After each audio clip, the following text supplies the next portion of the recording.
Творческая группа «Тува-24» на этот раз побывала в гостях у аграриев Тандынского района Республики Тыва. За последние 4 года по объему посевных площадей Кажун занимает лидирующую позицию среди других хозяйств республики. Если в 2017 году площадь пахотных земель была больше 6 тысяч гектаров, то на сегодняшний день увеличение почти в 3 раза и уже составляет более 25 тысяч гектаров, отметил глава администрации Тандынского района Алик Мангуш. На территории Тандынского района последние 4 года по развитию сельского хозяйства наши хозяйства получаем значительные поддержки по улучшению, обновлению, модернизации сельхозтехники, в целях увеличения сельхозплощадей.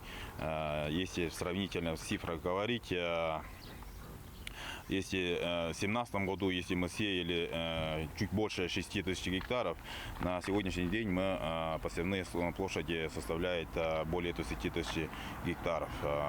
И в этом плане, конечно, вся техника, которая в последнее время поступает, требует специалистов, обученных именно на модернизированной технике. И в плане этого, на территории нашего района сейчас функционирует, есть образовательные учреждения, Балгазинский сельхозтехникум. По данному техникуму 3 года подряд точно так же руководителям подаются заявки на модернизацию, улучшение образовательной базы, учебной базы Ольги Петровны Парковой. И в этом году как раз таки мы подаем заявку на улучшение, обновление сельхозтехники по федеральной программе для обучения специалистов, чтобы они работали новых модернизированных сельхозтехниках.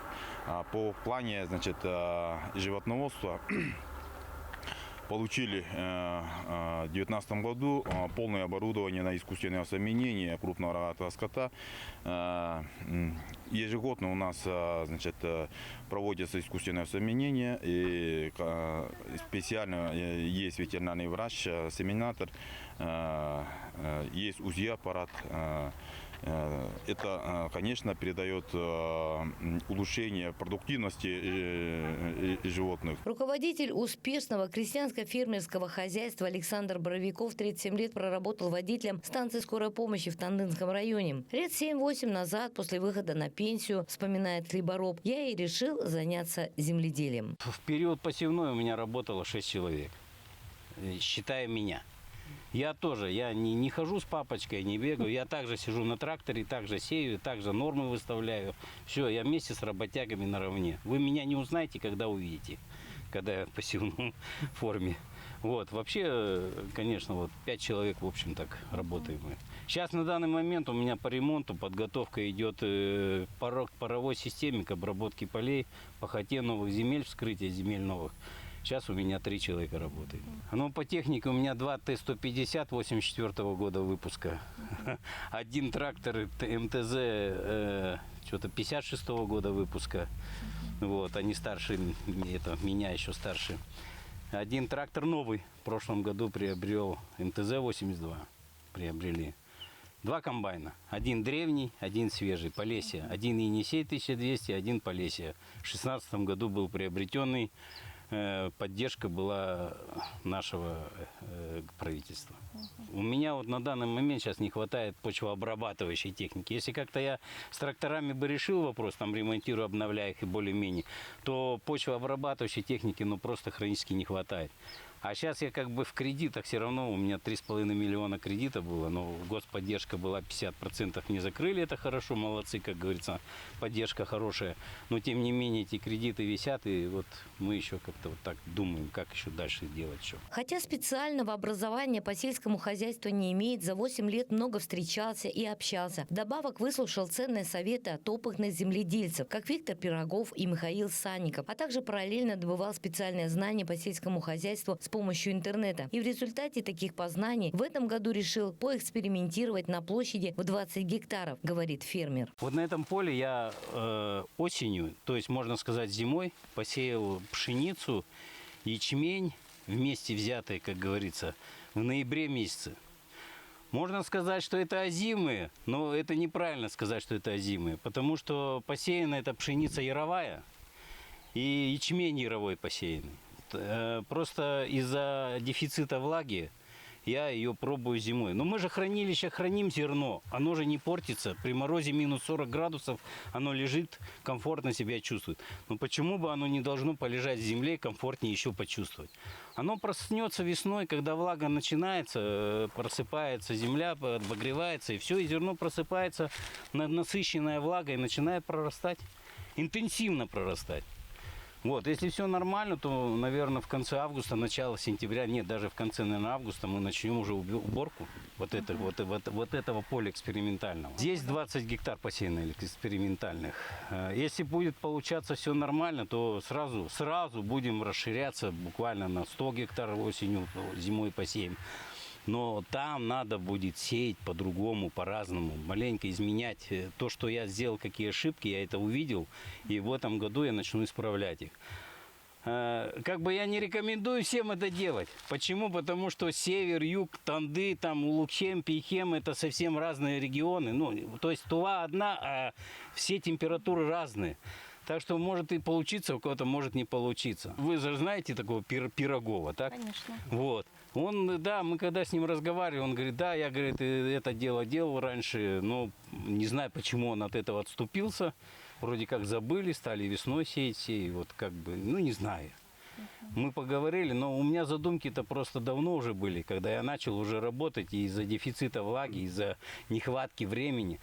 Понимаете, тут, когда перейдем вот на такие посевы, мы экономим время, мы весеннюю влагу ловим больше. Мы, получается, тогда уже у нас посевные вот эти все, будет разгрузка такая, что не будем в таких попыхах сеять. Допустим, там осеннее поле посеяно, весеннее, это будет распределено, уже легче работать будет. Во-первых. Во-вторых, уборка будет производиться уже раньше, то есть можно уже будет землю подготовить или на следующий год, или ее уже подготовить, или под посев зимний, опять же. Сорняк, опять же, дополнительно уничтожить можно. Помимо экспериментального поля в 20 гектаров, в этом году землепашец на 600 гектарах земли посеял пшеницу, ячмень и овес, а также готовит под пары 200 гектаров. Пар – это поле свободное от возделываемых культур определенное время, в течение которого его обрабатывают. Все надо учитывать. У нас же зона рискованного земледелия. Это значит, что получение или сбор высокого урожая осенью зависит не только от ухода за посевами сельскохозяйственных культур, но и от погодно-климатических условий, отметил руководитель крестьянско-фермерского хозяйства. У нас нынче получилось тяжелое, как бы весеннее, такие работы весенние из-за того, что дожди, но это слава богу для нас, как говорится, дожди для этих растениеводов. Но все равно по времени маленько мы опаздывали из-за дождей. Ну вот у меня приобретена была сеялка новая, она как бы меня спасла в этом плане, она работает даже по влаге, и я как бы тоже нормально вышел по срокам. Ну, нормально планируем взять. Посмотрим по погоде, как будет погода дальше, какая осень будет, что у нас покажет, как она. Успешно работающему и стабильно получающему высокий урожай зерновых культур республики земледельцу Александру Боровикову за семенами, за комбикормом обращаются многие коневоды, свиноводы со всех районов республики. Поэтому в последнее время руководитель фермерско-крестьянского хозяйства размышляет о переходе хозяйства на выращивание кормовых культур. Но прежде всего нужно учесть свою ошибку в ходе весенних полевых работ. Во-первых, у меня норма высева была немножко другая, надо было погуще маленько. Сеялка новая, я ее еще и не знал, экспериментировал на ней именно осенью на этом же поле. Вторая, самая грубая ошибка – это определение глубины посева. Все буду устранять. Когда буду осенью экспериментировать, уже получается второй год на этом самом поле, сообщил земледелец.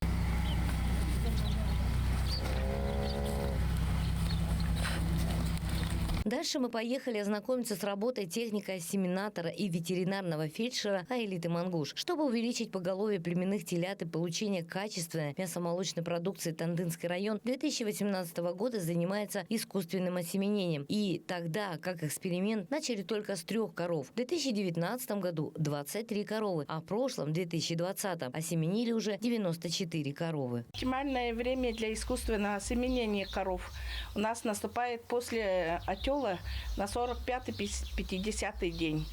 Что подразумевается под искусственным осеменением? Это способ оплодотворения самки путем с использованием инструментов и биологического материала. Биологический материал в данном случае у нас это семя быка. У нас в Кажуне мы в основном люди просят осеменить коров сементальской породы. Это что? Сементальская порода – это у нас мясо-молочная порода. И на 18, после отела на 18 и на 24 день у коровы наступает время охоты. То есть возбуждение, она приходит в охоту. То есть ее надо осеменить. У нас цели и задачи были таковы, чтобы получить оптимально большое количество телят, племенных телят, и увеличение продукции, то есть мяса, молока. Мы в Тантынском Кажуне искусственным осеменением занимаемся 2018 года. Это в 2018 году с конца мы осеменили только 3 коров, а в 2019 у нас уже 23. А в 2020 году мы осеменили уже 94 головы, ну то есть самок. А из этого числа у нас по программе тоже участники губернаторского проекта тоже поучаствовали, применили способ искусственного осеменения своим коровам. Это 19 голов кыштак для молодой семьи и 3 коров, это коровы-кормилицы. И благополучно мы у всех получили телят. И также мы проводим диагностическое исследование коров на стельность. Это аппарат нам предоставили Министерство сельского хозяйства нашей республики, администрация Тантынского Кажуна. Тоже нам предоставили оборудование для осеменения коров. И я, когда вот в 2018 году начала этот проект, мне очень помогли через Центр занятости населения на пособие по безработице, вот так в годовом плане. И у нас результаты очень так-то хорошие. По моим данным, так как я у себя тоже дома осеменяла своих коров, по моим данным, пока у меня были бычки, это 10-месячного бычка сдали, у нас мясо получилось 130 килограммов, оно выкинуло. Это не доходя до года. А если бы я местной породы сдала бы там, от силы, наверное, 70 или 60 килограммов. И у нас по одному проекту с 2018 года у участника отелилась телочкой. Нынче эта телочка уже 2-й раз телится. И это у телочки, то есть продукция, молоко 2 раза больше, чем нашей породы получается. Искусственное осеменение удачно применили в своем хозяйстве также участники губернаторского проекта «Кыштак». Семья с 3 детьми Алексей Ондар и Шанчилай Оюн. В 2017 году мы пробовали первое участие в программе «Кыштак для молодой семьи». Но так как было много конкурирующих лиц, нам не удалось пройти первых 2 года. В 2019 году мы получили 20 коров. В первом году отел получили 15 телят. В этом году ожидаем 20 голов получить. И общей сложности сколько у вас? В общей сложности около 60 голов у нас имеется на сегодняшний день. И наше решение тоже было первоначально выбрать коров, так как мы более подходящие для нас пробовали, что мы раньше держать коров. А овцеводство это тоже считаю очень трудным. Но все равно нигде нелегко, везде надо будет заниматься, следить за. Раньше требование было до 35 лет, 3 детей, чтобы было не меньше 3, не меньше 2. У нас уже сейчас 3 детей, образование какое-то. И опыт какой-то раньше, чтобы скотоводство. А раньше родители наши тоже, родственники все занимались скотоводством, личным подсобным хозяйством занимались мы. В прошлом году заготавливали 15 машин сена. Нынче, наверное, чуть больше будем заготавливать сена. А почему? Нынче дождливое лето, и думаем, у нас будет, снега будет больше. Народные приметы, вот, люди говорят, что дождливое лето будет много снега.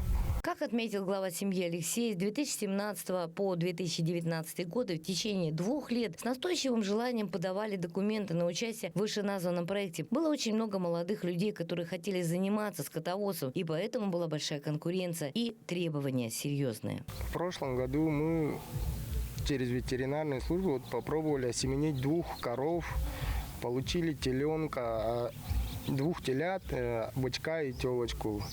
По сравнению с осеменением настоящим через быка получилось, что у нас они более крупные, здоровые получились. Мы считаем, что это правильно. Чем содержание быка, искусственное оплодотворение считаем очень правильным, своевременным отелом. В следующем году мы хотим попробовать еще 10 осеменить. Самая главная цель, они более здоровые, выносливые. Я считаю, что будет это более крупная порода, чем от обычного быка. По данным Управления сельского хозяйства Тандинского Кажуна, в этом году в общей сложности зерновыми и кормовыми культурами засеяно чуть более 20 тысяч гектаров земли. Из них зерновыми 8470 гектаров, а кормовыми 11 800. Земледельцы Танды посадили 284 гектаров картофеля и 110 гектаров овощей. Хозяева 40 чебанских стоянок из 139 имеющихся на территории Кажуна являются участниками губернаторского проекта «Кыштаг». В этом году будет построено еще 17 чебанских стоянок. Из них 8 для кыштаговцев и 9 для участника проекта «Чаасорук». Мерген Андар, Татьяна Рамазанова, Буян Мангуш, Кузел Сарых Сирен, Тува 24.